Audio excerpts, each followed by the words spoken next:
ছোট রেডি হয়ে এসে গেছে। ও ইন্দিরা, চলো এবার বেরিয়ে পড়ি। অপারেশন আগে কখন কি দরকার হয় বলা তো যায় না।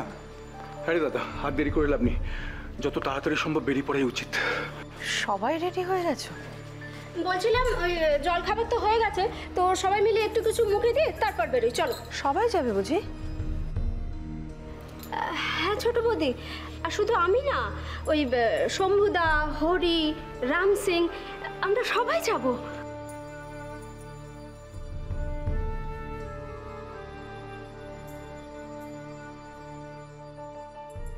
এত অবাক হচ্ছে কেন ছোট বৌদি?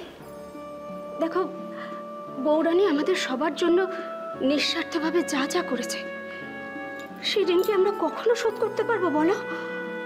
এটা একদম ঠিক বলেছেন উনি। প্রতিটি মুহূর্তে বৌরানী কি করে সবাই ভালো থাকবে, কি করে সবাই সুখী হবে, এই নিয়েই তো মেতে থাকতো। তাই সবার কাছে এটুকু ভালোবাসা ওর প্রাপ্য।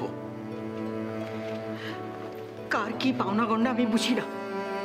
মেয়েটা ওখানে মৃত্যুর সঙ্গে লড়ছে, আর আমি এখানে বসে বসে হাহুতাশ করবো? আমি পারবো না। আহা, তুমি বাড়িতে বসে থাকবে কেন? তুমিও তো আমাদের সঙ্গে যাবে, এটাই তো ঠিক হলো।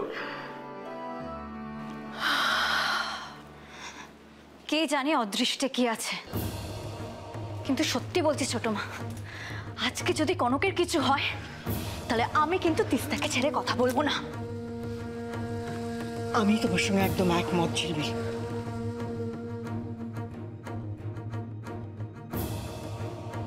দেখো ঝিলমিল, জীবনে ছোটখাটো বিপদ আপদ তো আসবেই, কিন্তু যেখানে ভালোবাসা থাকে সেখানে বিপদ আসতেও ভয় পায়। তোমরা সবাই দেখে নিও, কনকের কোনো ক্ষতি হবে না।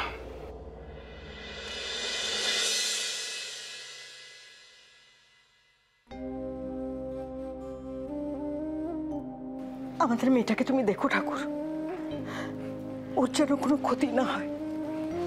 ওর কোনো ক্ষতি হবে না দিদি ভাই।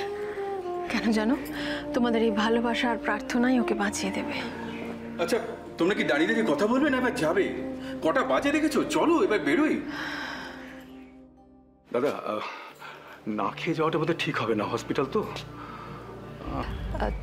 তাছাড়া দাদা, আমার মনে হয় সবাই মিলে যাওয়াটাও একটু মুশকিল। মানে কি বলছিস তুই? দিদিভাই দেখো, এক তো হচ্ছে ওটির সামনে সবাইকে যেতে দেবে না, আর সেটা যদি যেতেই না পারো, এই গরমের মধ্যে শুধু শুধু হসপিটালে গিয়ে কি লাভ বলো তো? তাহলে আর কি, আমরা সবাই মিলে এখানে হাত পা গুটিয়ে বসে থাকি? ওভাবে কেন বলছো?